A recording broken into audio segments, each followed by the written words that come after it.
Hello there, welcome to Africa Live, CCTV's new program that brings you African and global news from all perspectives. I'm Ramah Nyang in the Kenyan capital, Nairobi. Here's what else we have lined up for you in the next half hour. Libya is turning to oil imports as blockages at some exporting ports continue.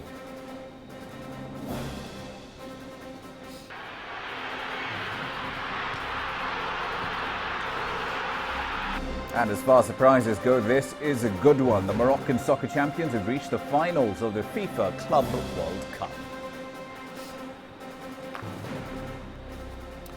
Let's start, however, with development in the troubled region of South Sudan. That country's army now says it has lost control of the flashpoint town of Bor. This is its first acknowledged reversal in 3 days of fierce clashes between rival groups of soldiers. Now, the fighting has triggered warnings of a slide into civil war. Here's CCTV's Carol Oyola with the details. Warnings of a civil war as fighting between rival militia groups spreads to other parts of South Sudan. Clashes that erupted in Juba late on Sunday spread on Wednesday to the flashpoint town of Bor, the capital of Jonglei State. The country's army said it lost control of Bor town. President Salva Kiir earlier said he was ready to dialogue with former Vice President Riek Machar, the man he accuses of plotting a coup. The president seemed to downplay reports that the conflict involved the Nuer and Dinka ethnic communities. It is not a tribal conflict. The current president of the UN Security Council, Gerard Arod, warned the violence could plunge the country into civil war. Sentiments echoed by UN Secretary General Ban Ki-moon. They both called for political dialogue between the two factions. The United Nations says the clashes have driven 20,000 people to its refugee camps. The UN also says up to 500 people have so far been killed in the violence. South Sudan's government said it had arrested 10 people, including 7 former ministers, over the coup attempt. A group of East African foreign ministers will travel to South Sudan on Thursday to seek an end to the fighting. This will be the first foreign mission to enter the country since the conflict began. Carol Oyola, CCTV. In a related development, at least 11 buses carrying Ugandan and Kenyan nationals fleeing the South Sudanese capital have entered Ugandan territory. The convoy represents the first mass exodus from Juba since the clashes began. The convoy started moving on Thursday morning after South Sudanese security forces battled to secure the Juba-Nimule route to allow foreigners to leave the country. Now, reports say the South Sudanese authorities are determined to allow foreign nationals to leave. The United Nations has also announced that it is withdrawing its staff, and the United States has asked all its citizens to leave Africa's youngest state. Let's move on to the Central African Republic now. Thousands of displaced people in that country's capital of Bangui received essential supplies on Wednesday. Those supplies will see them through the crisis for the next couple of days. Most of these people, however, have been at the airport campsite for almost 2 weeks now, with very little relief supplies. Previous attempts to deliver food aid have been curtailed for security reasons. The United Nations World Food Programme has warned that up to a quarter of the entire population risks going hungry. According to the UN Refugee Agency, over 200,000 people have been displaced by the violence in Bangui so far over the last 2 weeks. The most important thing is not the food but to sleep well. Then we can think about the food. And from the bottom of my heart, I thank UNHCR because I've been there for 2 weeks and I haven't been able to sleep well and protect myself. Together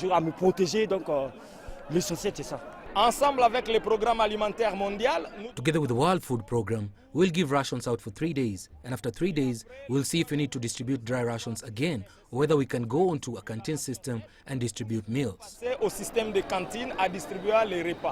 Aid agencies are raising the red flag on the conflict in the CAR. They say that 500 more people have been killed in the recent flare-up of hostilities over there. As CCTV's Jen Keir reports, the situation is getting dire in the CAR by the day. It happened 2 weeks ago and the memory is still fresh for Yondo Alphonse. They were just teenagers, my boys, he says of his second and third born sons, both hacked to death right in front of him as they sought refuge at a nearby hospital as the latest bout of fighting in Bangui was flaring up. Alphonse says the ex-Seleka rebels did it. They said my sons were supporting the anti-Balaka. That's why they killed them. The anti-Balaka is the Christian militia fighting the mainly Muslim ex-Seleka rebels, said to be drawn from Chad and Sudan. Their former leader, Michael Dotogia, became interim president back in March. The fighting has degenerated into a sectarian crisis, with both sides accusing each other of the attacks. The divisions run deep into the internally displaced camps, where both sides seek refuge separately. In the streets of Bangui, the arrival of the French troops, who are constantly on patrol, appears to have somewhat stabilized the situation.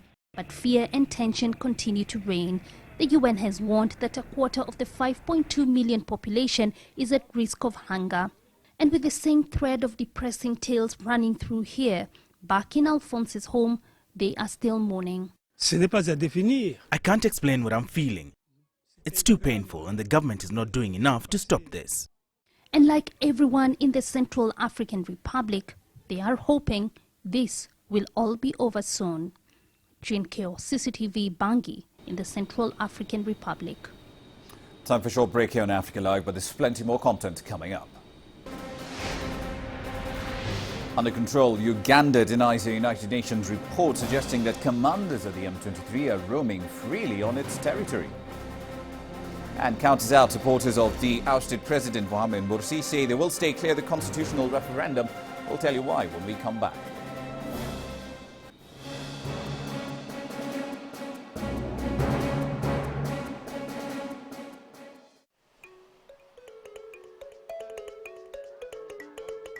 Seychelles is home to one of Africa's best travel destinations. Its tourism industry, however, was battered by the 2008 financial crisis.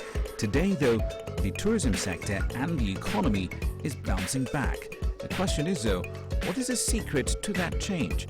We'll answer that question this week on Talk Africa.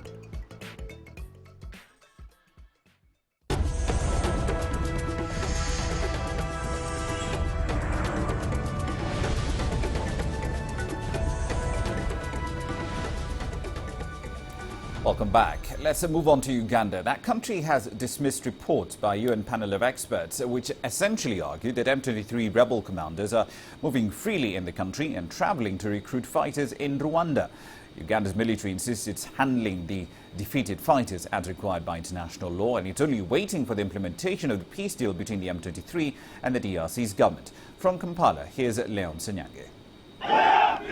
According to the UN report, M23 rebels are moving freely within Uganda and also crossing over to Rwanda and continuing to recruit fighters.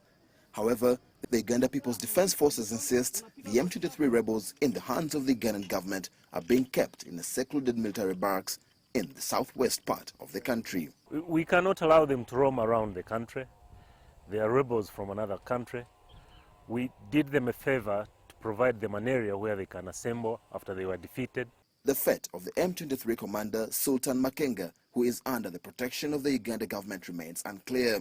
The Ugandan army declined to comment on his whereabouts and insists the military is not working to undermine the efforts to achieve peace in the eastern region of Congo. Uganda is the biggest beneficiary of a peaceful eastern DRC, and we will do anything to go an extra mile to achieve peace in that part of the country.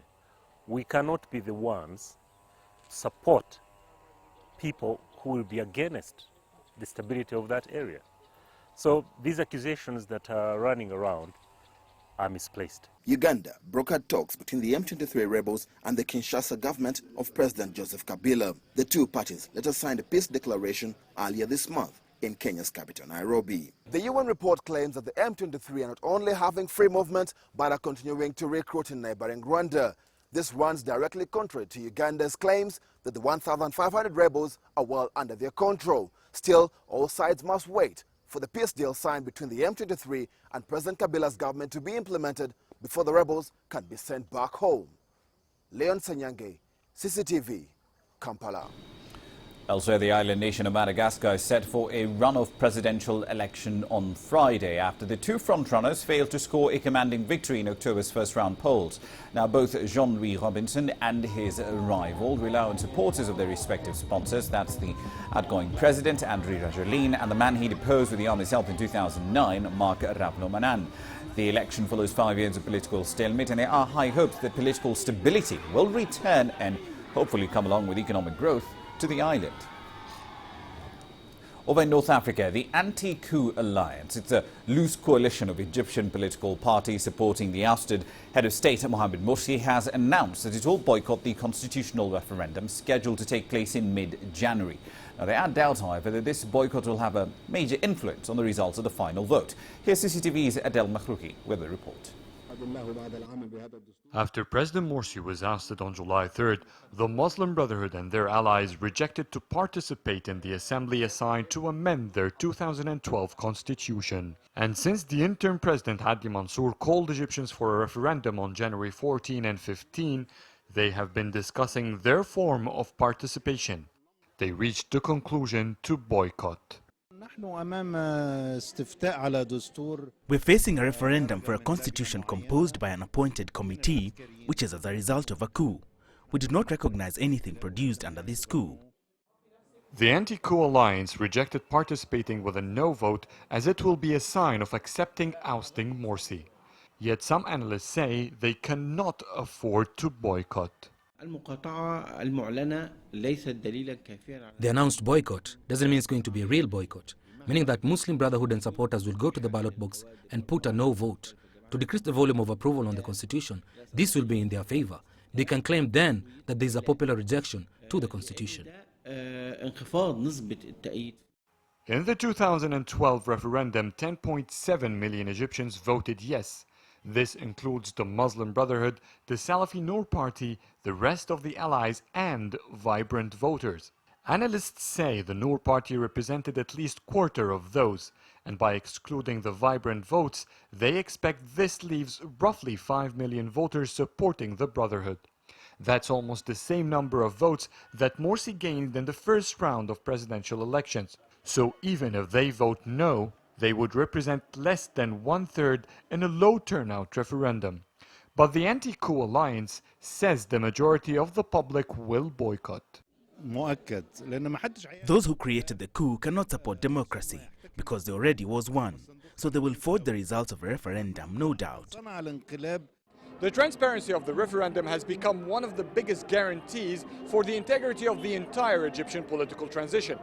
And according to the Supreme Elections Committee, it will allow national and international monitoring. But Morsi supporters still have doubts. Adel Makhrouki, CCTV, Cairo. Sketches some more analysis on Egypt's political transition and the challenges it is facing in the run-up to the referendum. CCTV's Adel Makhrouki joins us now live from Cairo. Adel, the Anti-Coup Alliance boycotts, or rather the threat to boycott the January referendum, how exactly will that impact the legitimacy of any vote between the 14th and the 15th of January?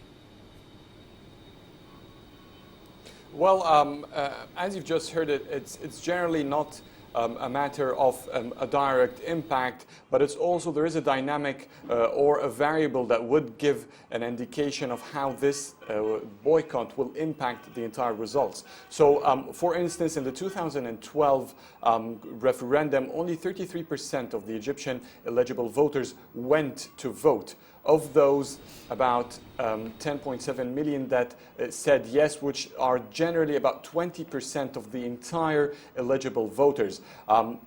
If the same happens in 2013, then the boycott might not have a strong influence. But if the turnout becomes less than this 30%, then the value or the expected value that analysts have for the Muslim Brotherhood and their supporters or their allies' vote might have a stronger weight in the vote itself. But also at the same time, analysts believe that the masses that took the streets on June 30th demanding ousting Morsi or early presidential elections at that time, they will be very keen to participate in the next referendum, which will be on the 14th and 15th of January. And therefore, most of the analysts here believe that the turnout will be much more, giving the weight of the Muslim Brotherhood's boycott less value for the huge turnout. Indeed, we also understand that there are new charges that have been brought against the former ousted head of state, Mr. Mohamed Morsi. What more can you tell us about that? Well, Ousted President Mohamed Morsi is facing a lot of trial and court cases. Some analysts believe, most of them and his allies at the same time, the defense team, they believe that all of these trials are only political to keep him in provisional detention as much as possible. The new trial that has just been filed against Morsi is basically trying to accuse him of fraud. During his presidential campaign, he said that he has something what the Muslim Brotherhood called the Renaissance Project, which basically is a long-term plan to have strong impact and development in the economy, in social life, and fighting corruption. But since he started having power, the case, or those who filed the case, argue that Morsi could not implement any of these promises, and therefore they accuse Morsi of using this propaganda for fraud to get as much votes as possible during that race. So this is exactly, or this is roughly what is included in that case, but his defense team says that there is nothing to prove that, and therefore they expect that he will be innocent from that particular case. Indeed, we'll have to leave it there for the time being. Thank you very much for that. That's CCTV's Adel Mahrouhi live from a fairly overcast Cairo. We'll have more details, of course, from the North African state in subsequent bulletins. Right now, though, let's move on to another part of North Africa. 3 years ago, a 26-year-old man in southern Tunisia set himself on fire. That incident triggered riots across the nation, and 29 days later, Ben Ali, who had been president of Tunisia for a pretty long time, was toppled, paving the way for political transition in the North African country. Here's a closer look now at how things have changed so far in Tunisia. 17th of December 2013 seems a rather normal day compared to the same day 3 years ago. The fever of revolution has faded, but the undercurrent of disappointment and discontent is still evident and grows even deeper in the minds of many people. Buchada Razak told our reporter off camera that the living standards have been degenerating in the last 3 years. Others too think the present Tunisia has nothing more to offer except for the so-called peace and freedom. Unemployment, corruption, imbalanced development were all the factors that sent people to the streets 3 years ago. But ironically, all these problems remain in the country. They only got worse. The rate of unemployment is soaring. The last 3 years have seen Tunisia experience a change of political figures and administration, including 4 presidents, 4 premiers and 6 governments. 2 political figures have also been assassinated. A young man, Mohamed Bouazizi, set himself ablaze in 2010, an incident that was meant to bring attention to the social problems. It did, but according to the Interior Ministry, another 186 people have chosen the same way to end their lives ever since, tainted by a state of hopelessness. We are expecting improved living standards. However, the prices are going way too high for everything. The people are not satisfied. They want to see improvements, but instead, it only gets worse. In downtown Tunisia, it's quite common to see residents enjoying a cup of coffee and passing time. Not because they want to, but there is nothing much to do at all. Newton Debu, CCTV.